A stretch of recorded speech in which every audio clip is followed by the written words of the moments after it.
run through the tape. In life, never give up, run through the tape.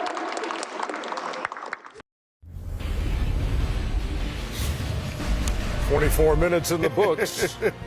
Golden State Warriors trying to close out the Rockets. Trying to. 59-37 halftime lead. Klay Thompson has 13 in the absence of Steph Curry. American Express halftime report here from Studio J in Atlanta. Oh, it's not time to start the boat. Oh, yes, it is. Ernie. I'm sorry. Yes, it is. I'm just checking the engine, Ernie. I'm just checking the engine. Wow. Welcome, everybody, to Studio J. Boy, that first quarter, a rarity. James Harden had all 6 field goals for the Houston Rockets in the first quarter. Last time in a playoff game that a player had every basket for his team, Kyle Korver had just 1. That's all Atlanta had in a game against Indiana a couple of years ago, 2013.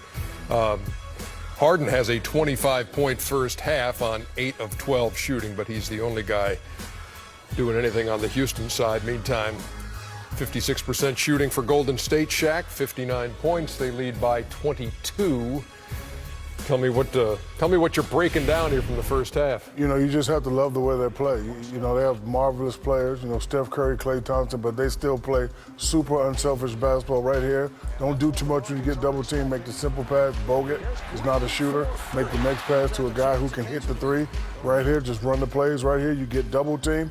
Don't mess around with it. Don't put it between your legs. Make the simple play. Keep it simple, stupid, right there. Touch it, a little fumble the ball, but that's okay. Everybody touches the ball. Everybody's playing with a lot of injury.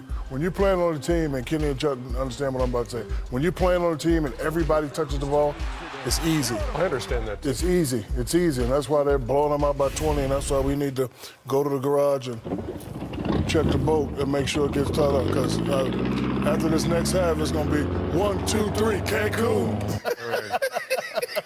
Your guy, Sean Livingston, hadn't missed in the first half. I think, Sean, I said it earlier, I think he's the most valuable bench player in the NBA. He's a terrific offensive player. He's a terrific defensive player. Like those other guys, you know, you talk about Enes Kanter, who I love his game. You talk about Jamal Crawford. But this guy is the most complete, you know, Iguodala's in that conversation, but this guy is the most valuable reserve in the NBA. He is fantastic. And I tell you what, I don't know the kid. I don't even know if I've ever met him, but what he's been through in his career with all the injuries. Horrendous knee injury. Horrendous, and missing a couple years, basically, and to come back and play at the level he's playing, man, you just got to take your hat off to him. Put a period on the first half here, Jet. Well, both of these guys talked about Golden State, so I'll talk about the Rockets. The one thing that, you know, a talented team in terms of individual talent to play at this level, it really just starts on the continuity on the defensive end. There is such a lack of continuity and effort, and you know, just smart basketball plays. You know, a lot of people credit smart play to the offensive end, but particularly against the Rockets, you would discredit it on the defensive end. You know, taking risks when there aren't any, not missing assignments that are pretty fundamental in terms of you know, defensive schemes, and to me, that is you know, they joked about 1, 2, 3 Cancun. That is a team who's checked out. They checked out mentally of where they are and not paying attention to any detail on the defensive end, because, you know, there are really only 2 guys who can, one guy really, who 1.5, who can take you off the dribble on the Golden State team right now. Yeah. So you would be able to lock in defensively on certain guys and make it a little bit tougher. To be down 20, basically, 17 at the first, in the first quarter.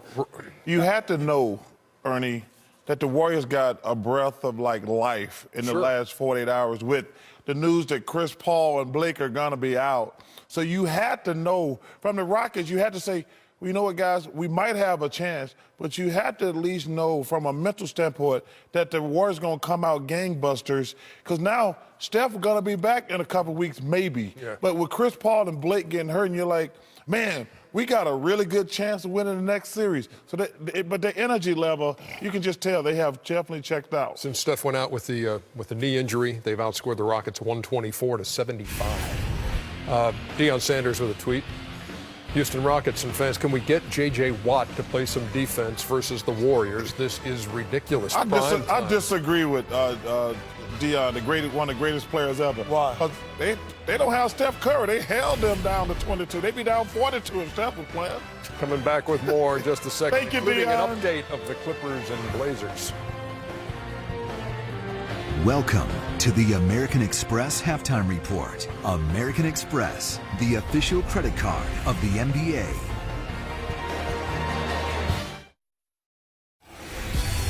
Time for American Express teammates, man. What a night in Miami tonight. 1-point lead for the Heat. you gotta get Offensive that rebound, rebound. Courtney Lee. Three-pointer, Courtney Lee. Hornets with the lead in a 2-2 series. They're up by 2. What will Miami do? D-Wade to Goran Dragic. I thought D-Wade had that first. That's layup. blocked, and then Wade gets it knocked away. Foul. That's not a foul. Can't come across and be straight up at the same time. Come on, man, stop. Hornets Can't lead do the it. series 3-2. Clippers without Blake and without Oh. VP3. They got Who he Austin played for? Rivers. This is going to be a fantastic game. I was And watching that on NBA TV. It's going to be Jeff Green. Jeff Green. Oh. I tell you what, man, that guy makes me frustrated at times. It was 50-45 Clippers at the half, but then they didn't score for the first 5:36 of the third quarter. Mason Plumlee there. It's a 2-point game. Again, as Chuck pointed out, that game is on NBA TV. 71-69 with a second left in the third.